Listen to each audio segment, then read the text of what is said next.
दुनिया की सबसे छोटी जलसंधि और सबसे खतरनाक। इसे बंद करो और दुनिया की अर्थव्यवस्था घुटनों पर आ जाए। स्ट्रेट ऑफ हॉर्मुज, फारस की खाड़ी और ओमान की खाड़ी के बीच का वो संकरा रास्ता जो मात्र 33 किलोमीटर चौड़ा है अपने सबसे नैरो पॉइंट पर। इतना छोटा कि नक्शे पर देखो तो बमुश्किल नजर आए, लेकिन इसकी अहमियत किसी महासागर से कम नहीं। हर रोज, हर एक दिन इस जल संधि से गुजरता है दुनिया का लगभग 20% तेल और लगभग 20% liquefied natural gas. Saudi Arabia, Iraq, Kuwait, UAE, Qatar, इन सब का तेल इसी रास्ते से निकलता है। इसी रास्ते से जाता है जापान को, भारत को, यूरोप को, अमेरिका को। ये सिर्फ एक जलमार्ग नहीं है, ये दुनिया की जुगलर वेन है, और इस नस पर ईरान की उंगली हमेशा रहती है।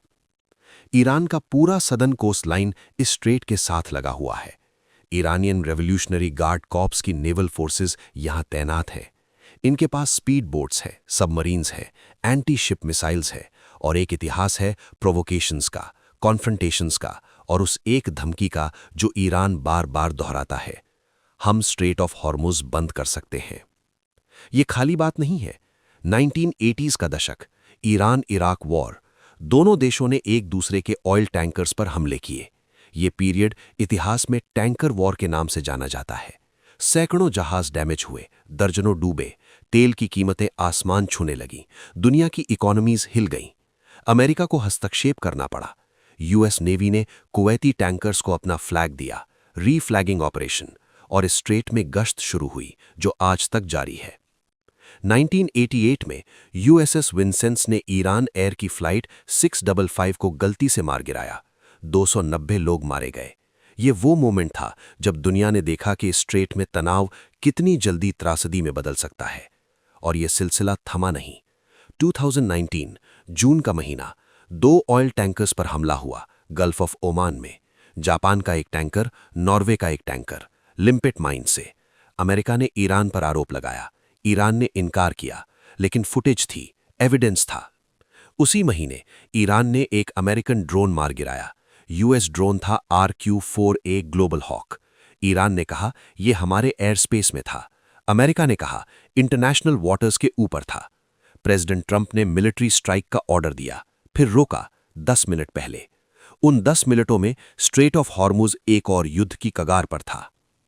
ये स्ट्रेट सिर्फ तेल का रास्ता नहीं है, ये ग्लोबल पावर का अखाड़ा है। यहां अमेरिका की 5th फ्लीट तैनात है बहरेन में। यहां ईरान अपनी नेवल पावर का प्रदर्शन करता है। यहां चाइना के टैंकर्स गुजरते हैं और चाइना की नजर रहती है। यहां रशिया के इंटरेस्ट्स है। यहां इंडिया का भी दांव लगा है, क्योंकि भारत अपनी ऊर्जा जरूरतों का बड़ा हिस्सा इसी रास्ते से पूरा करता है। अगर ये स्ट्रेट एक हफ्ते के लिए बंद हो जाए, तेल की कीमत $150 प्रति बैरल से ऊपर जा सकती है। पेट्रोल, डीजल, हर चीज महंगी होगी, इन्फ्लेशन बढ़ेगी, इकोनॉमीज डगमगाएंगी, और वो देश जो सबसे ज्यादा इस रास्ते पर निर्भर है, वो सबसे पहले घुटनों पर आएंगे। यही इस जगह की असली ताकत है, और यही इसका सबसे बड़ा खतरा। दुनिया ने ऑल्टरनेटिव रास्ते बनाने की कोशिश की है।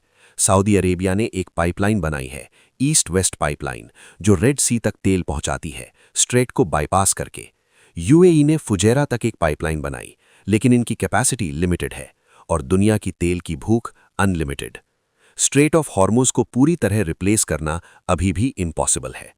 तो दुनिया इसी रास्ते पर निर्भर है, इसी 33 किलोमीटर पर, इसी एक जगह पर जहां हर रोज 17 से 21 टैंकर्स गुजरते हैं, जहां हर रोज करोड़ों डॉलर का तेल बहता है, जहां हर रोज एक इनविजिबल तनाव रहता है।